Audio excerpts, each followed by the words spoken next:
Indian premier league season 18లో మరో 2 రోజుల్లో ప్రారంభం కానుంది. అయితే ఐపీఎల్లో ప్రతి సీజన్లో కొంతమంది ప్లేయర్లు అరంగేట్రం చేస్తుంటారు. మరికొందరు రిటైర్ అవుతుంటారు. అలా ప్రారంభ సీజన్ నుంచి ఇప్పటికే ఆడుతున్న ప్లేయర్లు కొందరు ఉన్నారు. ఆయా టీంలలో సూపర్ స్టార్లుగా కొనసాగుతున్నారు.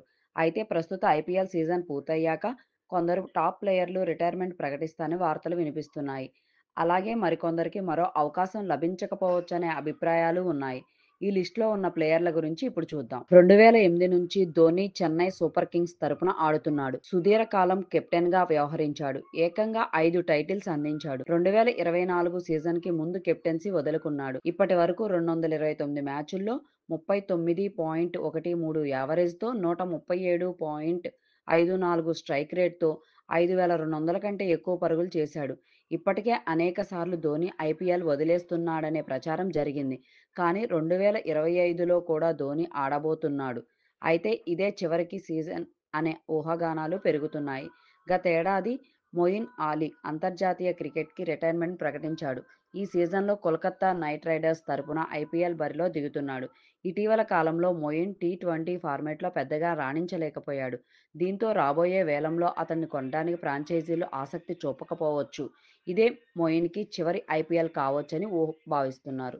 మెగా వేలంలో సీఎస్కే అశ్విన్ను 9.75 కోట్లకు కొనుగోలు చేసింది. అయితే అశ్విన్ 2024లో ఆకట్టుకోలేకపోయాడు. 14 మ్యాచుల్లో 51.89 యావరేజ్తో 9 వికెట్లు మాత్రమే తీసుకున్నాడు. అశ్విన్ ఈ సీజన్లో కూడా పెద్దగా ఆకట్టుకోలేకపోతే ఇదే అతడి చివరి ఐపీఎల్ సీజన్ కావచ్చు. ఆస్ట్రేలియా ఆల్రౌండర్ గ్లెన్ మాక్స్వెల్ గత సీజన్లో దారుణంగా విఫలమయ్యాడు. కేవలం 52 పరుగులు మాత్రమే చేశాడు.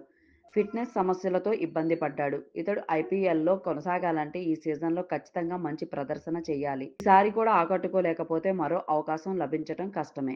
ఈ జాబితాలో spinner Karan Sharma, fast bowler Ishant Sharma పేర్లు కూడా ఉన్నాయి. కొన్నేళ్లుగా ఐపీఎల్లో ఈ సీనియర్లు పెద్దగా ఆకట్టుకోలేకపోతున్నారు. ఈసారి కరణ్ శర్మ ముంబై ఇండియన్స్కి ఆడుతున్నాడు. ఇషాంత్ శర్మ గుజరాత్ టైటన్స్ తరపున బరిలో దిగుతున్నాడు. ఇద్దరూ ఈ సీజన్లో బలమైన ప్రదర్శన చేయకపోతే మరో అవకాశం రాకపోవచ్చనే విశ్లేషణలు వినిపిస్తున్నాయి.